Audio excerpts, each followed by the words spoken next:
I'd always thought the worst part about working late was the quiet, but that night, the silence was the least of my problems. It was around 9 p.m., and I was finishing up a report when I heard the door to the office creak open. I looked up, expecting to see James, my colleague who often stayed late too, but the doorway was empty. I brushed it off, thinking maybe it was the cleaning staff, though I hadn't seen them yet that evening. A few minutes later, I heard a faint rustling from the back of the office. It was subtle, like someone rifling through papers, but it didn't make sense. Everyone else had gone home. I stood up, called out, "James, you here?" No response. The only sound was the tapping of my keyboard as I hesitantly returned to my desk, trying to shake the uneasy feeling creeping up on me. I tried to refocus, telling myself it was nothing. But then, from the corner of my eye, I saw movement. A shadow passed quickly near the storage room door. My heart skipped. I wasn't alone. I grabbed my phone, ready to dial security, but stopped. What if I was just being paranoid? I decided to check it out first. I crept down the hallway, my footsteps almost silent on the carpet, until I reached the storage room. The door was cracked open, the light inside flickering slightly. I swallowed hard and pushed it open slowly. The room was empty. I let out a sigh of relief, feeling ridiculous. I turned to head back to my desk when I heard it, a heavy breathing sound, not mine, coming from the opposite side of the office. I froze. This time, there was no mistaking it. Someone was there. I backed away slowly, my mind racing. Then I heard a loud crash, followed by hurried footsteps. I bolted back to my desk, grabbed my bag, and made for the exit. But just as I reached the door, it slammed shut. I yanked at the handle, but it wouldn't budge. Panicking, I turned to the security monitor on the wall, the one showing the live feed from the office cameras. Relief washed over me for a split second. If I could just see what was happening, I could tell security. But the screens were blank. A red light blinked ominously in the corner of the monitor. No signal. My stomach dropped. Were the cameras disabled, or had someone tampered with them? Either way, they were no use to me now. I was on my own. That's when I saw him. A man, tall, with a hood pulled low over his face, was standing at the far end of the room, near the storage room I had just left. His hands were clenched, and he was breathing hard, almost panting. My stomach twisted in fear. I had no idea who he was or how he had gotten in, but I knew I had to get out. Fast. I turned and sprinted toward the emergency exit in the back of the office, but he was faster. I heard his footsteps pounding behind me, and just as I reached for the door, he grabbed me, yanking me back. I struggled, kicking and clawing at his arm, but he was strong. Too strong. He pushed me hard against the wall, and for a second, I thought this was it. But then something happened. I don't know if it was adrenaline or sheer luck, but I managed to twist out of his grip and shove him back. He stumbled, crashing into a desk, and I took the chance to run. I didn't stop until I was outside, gasping for air, my hands shaking uncontrollably. I called the police from the parking lot, telling them everything that had happened. They arrived within minutes, but by the time they searched the building, the man was gone. They found evidence that someone had been there, papers scattered across the office, a broken desk, but no sign of him. To this day, they don't know who he was or how he got in. I've never stayed late at work again. Every time I think about that night, I get chills. There was nothing supernatural about it, but it was real, too real.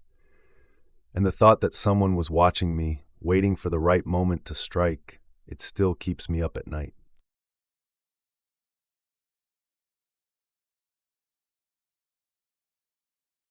I never thought staying late at work would be a problem. I liked the quiet, the hum of the computers, the soft glow of the office lights. It was peaceful. That night, though, things felt off. It was around 9 p.m., and I was the last one in the building, as usual. I had just started a second cup of coffee when the door creaked open, and in walked someone I hadn't seen before, a janitor. I didn't think much of it at first. He had on the usual uniform, carrying a mop bucket, and smiled at me as he passed. I nodded back. We hired new staff all the time, and turnover in the cleaning crew wasn't unusual. He started working quietly in the background, mopping the floors near the break room. "New here?" I asked casually, breaking the silence. "Yeah," he replied, "just started tonight."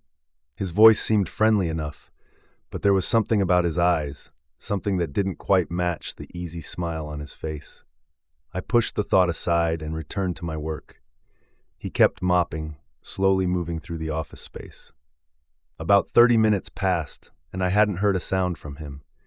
The building was completely silent, except for the faint squeak of the mop in the distance. I realized I hadn't seen him leave the break room area, even though I knew it didn't take that long to clean. Curiosity got the better of me, and I stood up to stretch my legs. As I made my way toward the back, I glanced into the break room. It was spotless, but empty. No janitor, no mop bucket. I frowned.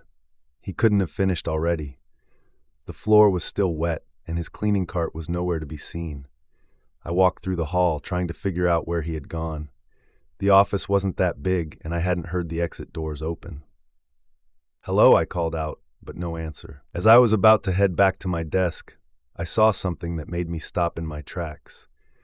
The janitor's mop was leaning against the wall by one of the conference rooms, but the cart was overturned, cleaning supplies scattered across the floor. Something wasn't right.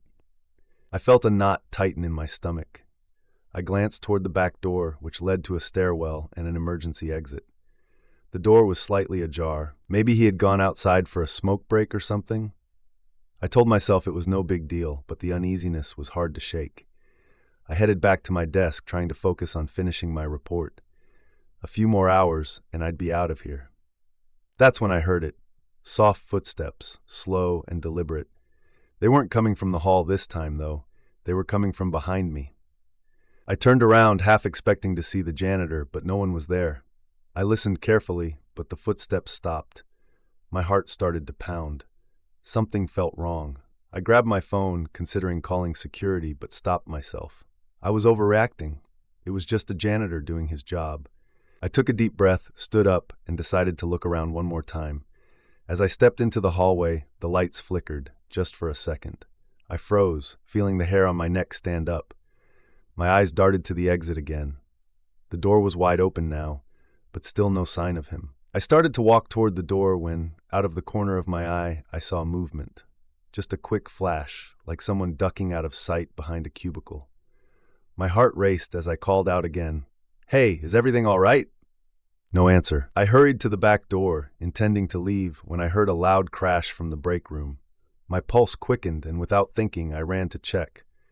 The lights flickered again, this time staying dim for a second too long. When they came back on, I saw him, the janitor, standing in the middle of the break room, staring at me. But something was different.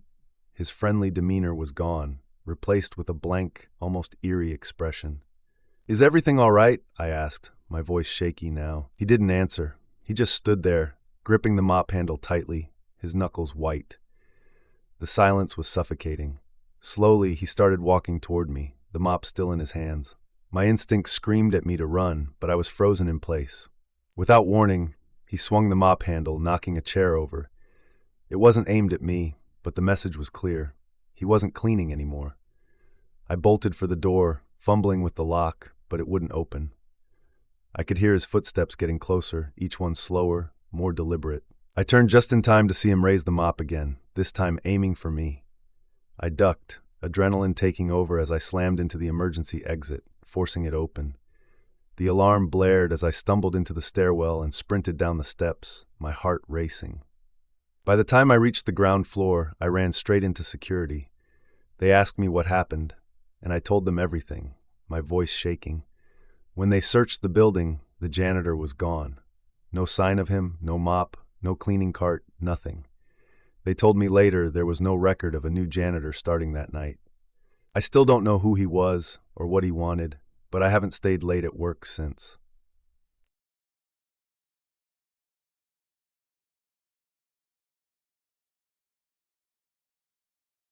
It started like any other Monday. I was in the office early as usual. My name's Sarah, and I've been working at this company for almost 3 years now. The work was demanding, but I liked the environment. It felt safe, or at least it used to. That day, a new hire named Daniel joined the team. He seemed normal enough at first, quiet, kept to himself. He had a reserved demeanor, and I figured he was just adjusting to the office like anyone else would.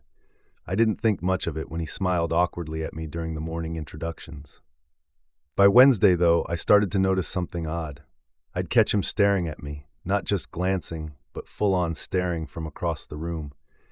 I'd look up from my desk, and there he'd be, eyes fixed on me, his face unreadable. It made me uncomfortable, but I brushed it off. I thought maybe I was imagining it, or he was just socially awkward. On Thursday, things got worse. Every time I went somewhere, whether it was to the break room, the printer, or even just to grab lunch, Daniel seemed to appear out of nowhere. He didn't talk to me, didn't interact, just seemed to hover. I started feeling uneasy. At one point, I even joked to my coworker, Rachel, "I think the new guy has a weird crush on me." She laughed it off, told me not to worry, but I couldn't shake the feeling that something was wrong. That night, I stayed late at the office. It wasn't unusual for me. I often worked after hours to get caught up on reports. The office was quiet, the kind of stillness that usually helped me focus. But that night, the silence felt oppressive. Around 8 p.m., I heard footsteps behind me. I turned, expecting to see the janitor making his rounds, but it was Daniel, standing in the hallway. My heart skipped a beat. "Daniel, what are you doing here?" I asked, trying to keep my voice steady. He didn't answer, just stared at me with that same blank expression. Feeling a surge of unease, I grabbed my things and stood up. "I was just about to leave," I said, hoping he'd take the hint. He didn't move. I brushed past him, heart pounding, and left the building as fast as I could. Friday morning, I arrived at work earlier than usual, hoping to get in and out without crossing paths with Daniel. But when I logged into my computer, I had an email. It was from him, just a simple message that read, "I see you." My stomach turned. I went straight to HR, finally deciding that I had to report his behavior. I spoke with Jessica, the HR rep, and explained what had been happening. She listened carefully, her expression growing more concerned as I recounted the strange stares, the following, and the email. "We'll take care of this," she assured me. That evening, it happened again. I was working late, determined to finish my report when Daniel showed up. He didn't even try to hide it this time. He approached me, his footsteps slow and deliberate. I stood up, backing away, and said, "Daniel, stop. This isn't okay." But he kept coming, his expression cold and unsettling. Before I knew it, he was standing too close, grabbing my arm tightly. My heart raced. "Let go of me," I shouted, yanking my arm away. In that moment, something in me snapped. I reached for the nearest object, a stapler, and held it up between us. "Back off, Daniel," I said, my voice trembling but firm. He hesitated, his eyes flicking between me and the stapler, but he didn't back down. Before things could escalate, I heard voices coming down the hall. Security. Jessica had reported the situation, and the office had arranged for security to check on me after hours. Daniel froze, and in that moment of distraction, I bolted past him, running straight into the security officers. They restrained him, and the police were called. As they led him away, I finally felt like I could breathe again. I sat down, my hands shaking, trying to process what had just happened. It turned out that Daniel had a history, one that didn't show up in his background checks.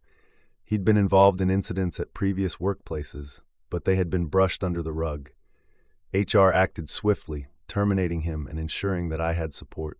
That was months ago, but I still can't shake the feeling of those eyes watching me from across the room. I haven't stayed late at work since, and I doubt I ever will again.